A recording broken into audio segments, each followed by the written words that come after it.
Welcome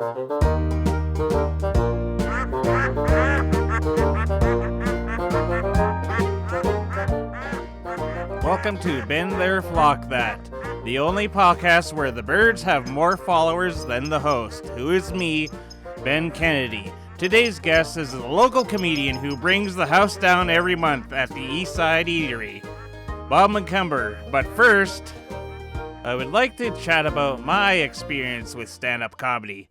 It is way harder than it looks. I am still petrified of going up on stage and telling my rotten jokes. It is one of those things that takes time to practice, and I never find the time to do it. I try to practice for a couple of days before I do stand-up, but I still end up bringing my notes with me. That is something that a lot of the performers do at Eastside Eatery. But it is amateur night, so that makes sense. It is all good and fun. Some of the comedians take it more seriously. Good for them. I actually admire that. Me, on the other hand, I try, but technically I do the stand-up so that I can get in for free and not pay the $5 cover charge. One of the performers that does take it seriously is the hilarious Bob McCumber, who happens to be my next guest. Bob is a teacher by day and a stand-up comedian by night. Welcome to the podcast, Bob. Oh, thanks for having me. So, being a comedian, is it stressful sometimes, or? Oh, it's stressful all the time. But the more you do it, the better you get at it. But I'm always nervous. I can never eat before a show because I feel like I'm going to throw up. So I always go in with an empty stomach or else I feel nauseous. And it's just amateur night, but it doesn't matter. I always feel a little nauseous. So it's nerve-wracking, but it gets easier every time. But I still get those butterflies. Oh, well, what's the part of writing a joke that takes you the longest? The idea, the wondering, or the timing? I guess it'd be the timing. Well, the hardest part is I write too much, and then I got to trim the fat, what I call it, because I get too wordy, or like I stress over every syllable. I want it, every word has to be funny, or at least explain something. I want that imagery there. So I always find that I write a lot, and then when I finally get out there, I forget a lot of what I wrote and just sort of ad-lib sometimes. And then I have to go back to the writing table. But sometimes it's better to do it that way. It's more organic and it sounds better. Oh yeah, that's for true.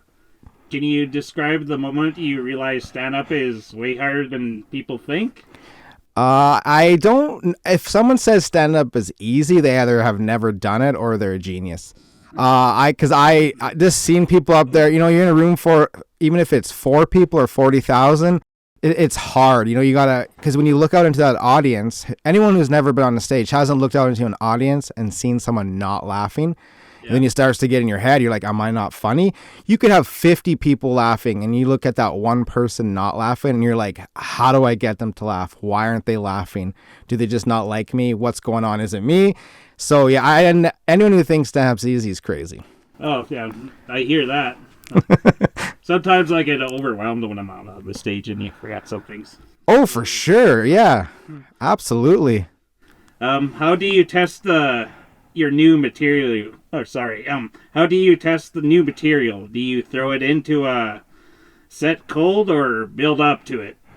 To be honest, it's always cold. I test the audience. I look at their reactions, see what they think of a new joke. Oh, yeah? If they like it, cool. I have a file on my phone of jokes that worked and jokes that didn't. So I'll redo the jokes that didn't work and see if I can make them before I get rid of them. But yeah, actually my process is I write it and this is going to sound weird, I test it in the shower. Oh, really? Right, because I shower. And I utilize all the time I can in my car, when I shower, anytime I got downtime. It's like singing in the shower. Yeah, I'll be cracking jokes and seeing if it works and seeing if it sounds good. Because I have to say it out loud. And because I never read it off a sheet of paper or whatever, I try to memorize it immediately, like the key words. And I find in the shower, in the car, I got nothing better to do. So I go over my material. Oh, that's a good way. Yeah. When you have time to practice. Unlike the thing I lack, but... You're good for that. What's the biggest misconception audience have about stand-up comedians? I don't know what the biggest misconception was. Like, I think maybe like you said earlier, some people think it's just going up there and cracking jokes, because I've seen people amateur night come up there and they'll start telling a joke and they think it's funny, but it's not. They're just telling a story, or there's no punchline. Pretty right? much me. Yeah, it's a craft. Well, like, comedy's a craft. Oh, yeah. It's an art form. It may be a really low art form, but it's still an art form. And there's ways to do it right and ways to do it wrong. And if you don't have a punchline, or you don't have a point, and if you're going to be controversial yet you don't have a point, that can come across as just being ignorant. So I think, yeah, there is that art form there, and some people just think it's going up there and telling knock jokes or something. But there's really, to make a room full of people laugh and get into it, it's difficult, and I think it's not easy, and that would be my answer to that one. Oh, that is a good answer. I like that one. All right, where do you get your ideas? Oh, God. Like, where do they form and manifest from? Life. Honestly, I'm a storyteller naturally. I've been doing that since I was a kid, always from telling tall tales or whatever. Right. And all my best jokes came from my life experience. I used to sort of deny that, if that makes sense. I would think, no, I got to craft one-liners, or I got to do this, or I got to do that, or I used to tell dark jokes for a while. But then when I would, I don't know that, but I would tell, like, jokes are slightly controversial, slightly dark, and I realized that I didn't get as much laughs. But when I told the few about my own lived experience in life, it got way more laughs. And then after one show, I had some people come up to me and go, "I love that joke about your dad," or "Oh, that joke you talked about." I kind of have a really joke where I talk about getting diarrhea on a road trip. It sounds right, because everyone's gone through that, and everyone was rolling, like they were just laughing, and I thought it was so good. But then, so I started thinking, well, my life, a lot of crazy stuff happens to me, so I just started doing jokes about my lived experience. So I'd say about 90% of my material actually happened to me. And I just exaggerate it slightly, or sometimes I don't even have to exaggerate it at all. It's actually the 100% truth. So yeah, that's where it comes from. Oh, that's good. That's like to hear that. Oh, that sound means that our time is up. I'd like to thank my guest, Bob McCumber, who you can see this upcoming Friday at the Eastside Eatery. Thanks for being here, Bob. Oh, thanks for having me.